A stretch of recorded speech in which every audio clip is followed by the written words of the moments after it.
வணக்கம் ஃப்ரெண்ட்ஸ். இன்றைக்கி சுண்டை வத்தல் குழம்பு தான் செய்ய போகிறேன்.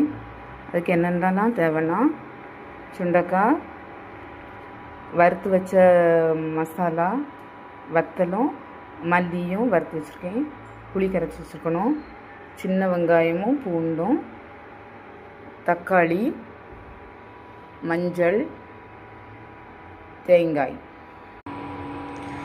எண்ணெய் ஃபஸ்ட்டு விடலாம். கடுகு போட்டுக்கணும், கருவேப்பிலை போட்டுவிடணும், சின்ன வெங்காயத்தை போடணும்.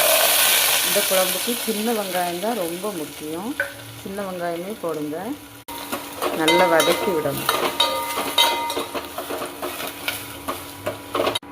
உள்ளி வதங்கினதும் சுண்டைக்காயை போட்டு நல்லா வதக்கணும்.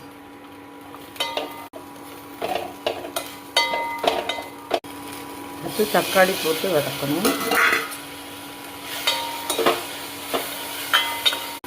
இது நல்லா வதங்கினதும் கரைச்சி வச்ச புளியை புளி விட்டு நல்லா கிண்டி விட்டு அது நல்லா கொதிக்கணும்.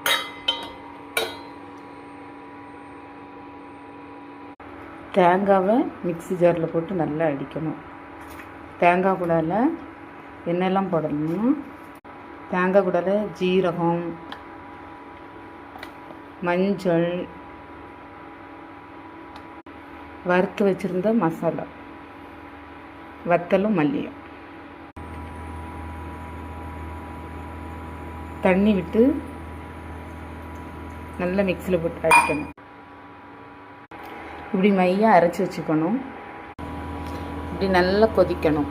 கொதித்த பிறகு தான் மசாலாவை போடணும். இப்போ மசாலாவை போடலாம்.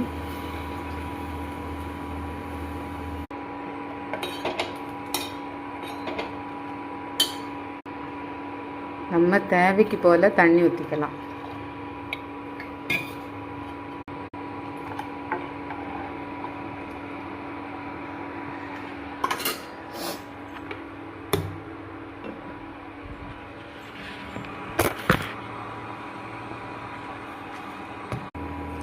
உப்பு போட்டுக்கணும். இப்படி நல்லா கொதித்து கொஞ்சம் வத்தின பிறகு நம்ம சுண்டை வத்தல் குழம்பு ரெடி ஆயிரும். இந்த வீடியோ உங்களுக்கு பிடிச்சிருந்துன்னா லைக் பண்ணுங்கள், சப்ஸ்கிரைப் பண்ணுங்கள். ஓகே மக்கள், பாய்.